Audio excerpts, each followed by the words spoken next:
Hi guys, that's Alex and my skeptic walk. And today I want to talk about money matters in Cuba. And it can be very interesting for you because mostly I'm recording about the different hotels and streets, but this can be more important for you, especially when you're going to Cuba, especially from Canada, because it's all related to currency exchanges and all this stuff. So, as you know, because a lot of people have been asking me, probably because a lot of people they've been to Cuba before, and like since probably 2 or 3 years, the currency changed a bit. Because before, maybe you've been there, maybe you've never been, but it's been two currencies going on in Cuba. It's been a Cuban Peso and it's been a Cook, called it. So it's a currency for tourists.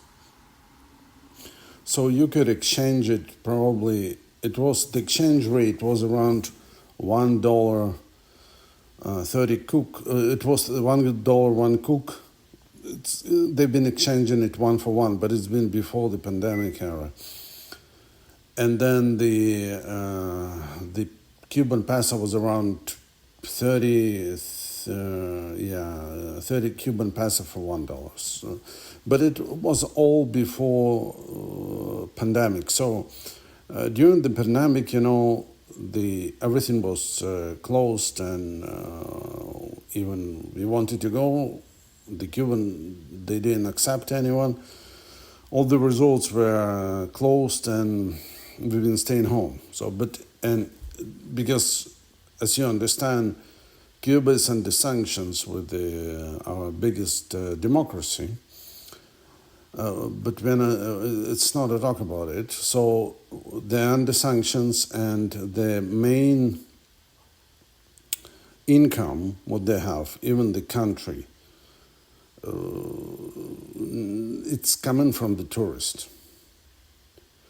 United States, the people from United States, they can go to Cuba, they can go through Mexico or something, but they have different places to go, but especially Europeans and Canadians, they can go to Cuba, and mostly the government and all the people, they live on that, on tips, on the tourist packages they sell. So imagine for 2 years they have this kind of really tough years. So they had a really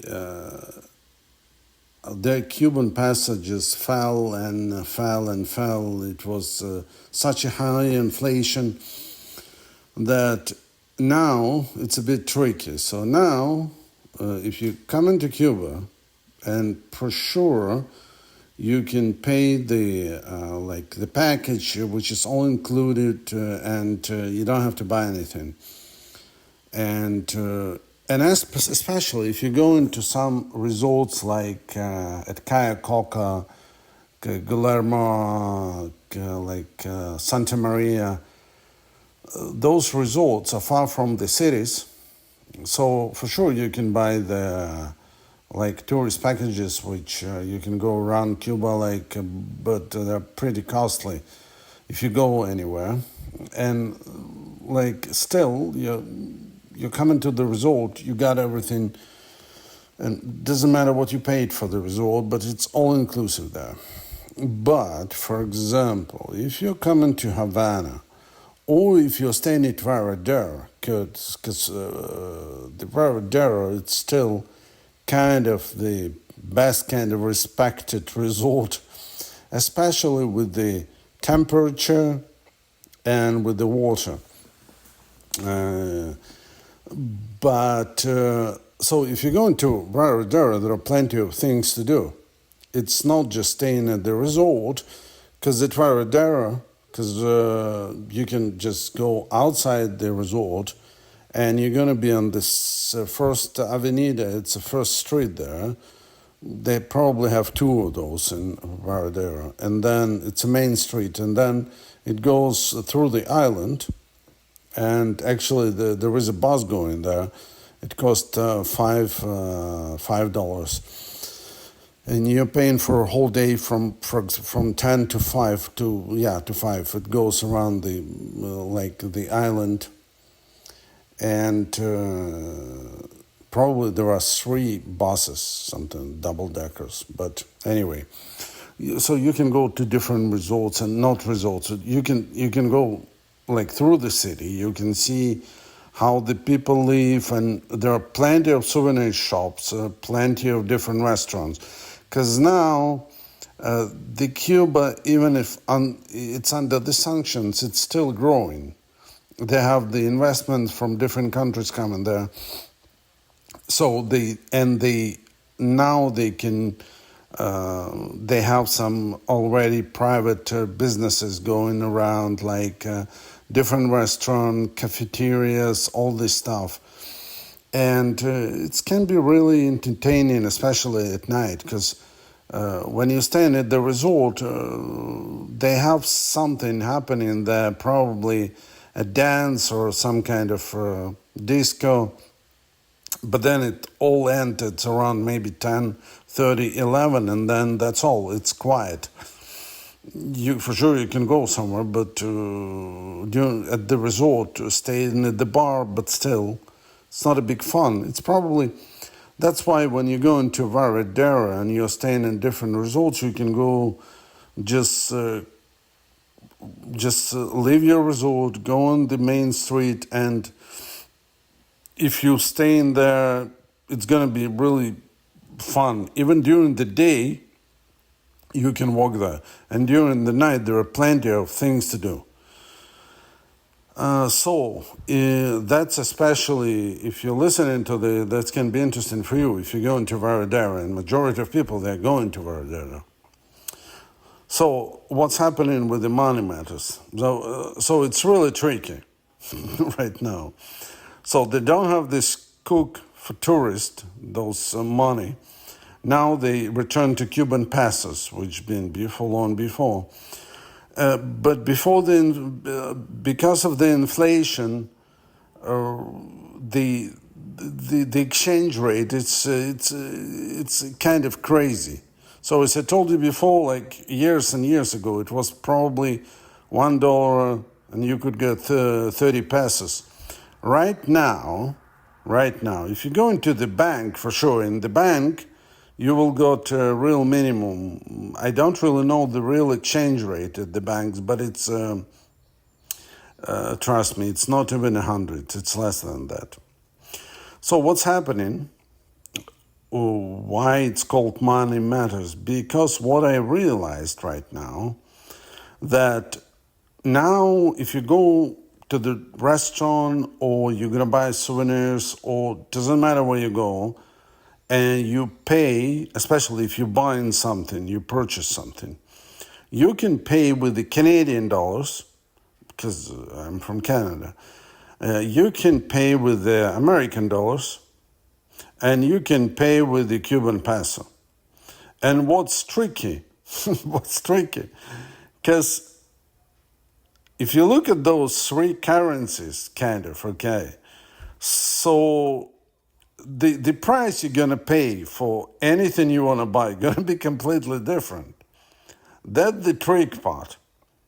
You see, if you're staying at the resort and, for example, you live in tips every day, yeah, for sure, to your like room service, roommate, like where the bars, the restaurant, you always live in some tips. It can be $1, $2, $5. It depends how you feel and depends on your abilities. But you always live in a tip because, the people, they're not getting really big salaries there, so they're living on the income they can get at the resort. So if each person will live something, they will at least will be able to raise the family. And anyway, but it's not, I'm not talking about that. So you can leave like Canadian dollar, you can leave American dollar, or you can leave Cuban peso. It doesn't matter. They will all accept it. But the reason, but if you go into the restaurant, or if you go into the store, or you're going to buy something, they will tell you the prices in Cuban pesos or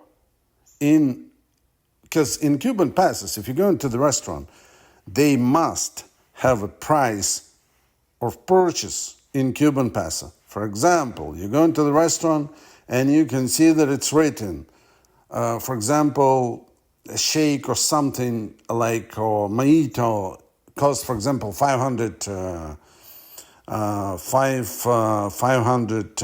Cuban peso, okay? And if you have 500 Cuban peso, you will pay 500 Cuban peso. But majority of us, we don't have Cuban peso. We have Canadian or either American dollar, or you have euro.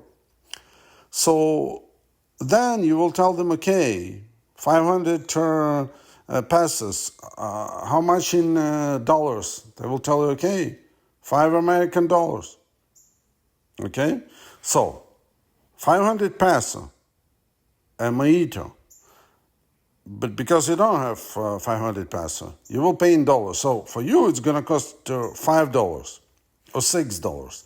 And if you're paying with the Canadian currency, they will tell you around $7 or $8 for those 500 Cuban peso, $5 American. You will pay around 8 Canadian or 7 Canadian, probably more 8. So what the real deal there? So what the real cost of the product? So the real cost, it's a 500 peso. Then, if you're able to exchange those kind of money, because they like if you go to any Canadian, like any restaurant in Cuba, any cafeteria, or any even at the hotel, they can just don't go to the bank, because the rate gonna be crazy, you know. So if you go to any of those places, as I told you, like even the just private person, but you have to understand how to count those kind of money. But anyway, so they will tell you that for the Canadian dollar, they will give you around 150 pesos. For the Canadian dollar, 150 pesos. But they don't like the Canadian dollar. That's the problem. They don't like Canadian dollar. They can accept tips with that, but they don't like Canadian dollars. They like American dollars. And we kind of support them. American, they don't care about Cuba, you know. But they like American dollar. Yeah, I know, I understand it. It's valued more. So what's happening, if you're going to exchange Canadian dollar, they will give you probably from 120 pesos for 1 Canadian dollar. It's on hands.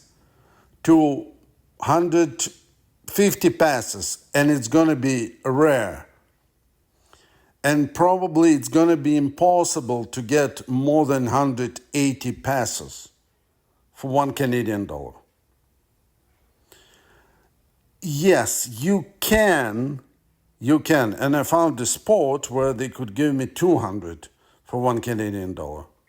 So imagine, but majority of what you can get is going to be 150. It's not easy, but you will find a person.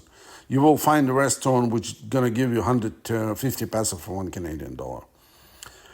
If you have American dollar, you know how much they will give you? 300 Cuban peso. So imagine, the price is going to be completely different. Already, for 1 Canadian, you will get 150. For 1 American, you will get 300. Doesn't make any sense.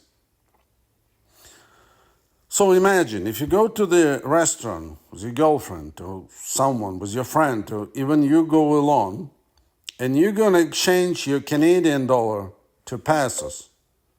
For this mojito, which costs 500, you will pay around what? $3 Canadian, something like that, okay? 3 something, okay? With the American dollars, you will pay $1.50 for a mojito, okay? Because of the exchange rate. So imagine 500 Cuban, 1.5 American, and 3.5 Canadian. So in this case, if you're coming from Canada, it's better to exchange your Canadian dollar to buy American dollars here. Bring it to Cuba. Yeah, you can come with the Canadian dollar and you can for sure leave tips with the Canadian dollar, not a problem. But if you're going to buy something, you have to bring American dollar. But then if you go to the restaurant, I understand. For sure, you can tell me, Alex, but we are on the vacation, we can spend $5 for the mojito. Okay, I understand. Imagine $5 for the mojito. Then you're not alone, you're with the girl. 2 mojitos, $10. Then you get something to eat, and probably you will leave this place you will spend around $30 to $40 for food. Listen, if you can afford it, it's fine with me. If you feel fine with that, it's okay. Even in my case, when I don't have Cuban Peso, for sure I will pay in dollars. But I'm just telling you, the money matters, how it's all working. Even if you're buying a souvenir, they will give you the price in American dollar or in Cuban Peso. But the difference, you can't imagine. So anyway, in this case, it's better to exchange your money to American dollar, bring the American dollar to Cuba, exchange them to peso, and pay in peso for everything. And trust me, you can pay in peso and leave even a good tip with that. Even imagine you're paying in peso for the mojito, 500. You can leave another 500 as a tip, and it will be even, the price of it going to be even less than what you pay in American dollars. Imagine, $1.5 for mojito plus 1.5 the same amount, it's going to be $3. But if you're going to pay for this mojito in dollars American right away, you will pay $5. That's what I'm telling you. So it's a bit tricky, and you have to be really careful with the money. And you have to, if you go alone, okay, probably you can do it, but it's have to be in some like touristic spots, okay? So go to the restaurant where you can see a lot of people from the resorts, and because on the main street, on this First Avenida at Varadero, you can find hundreds of different places, and they will exchange you money, and you will be fine with that. But if still you're fine with the paying your own currency, I'm good with that. It's just for your own safety and for your own information. Okay, bye guys.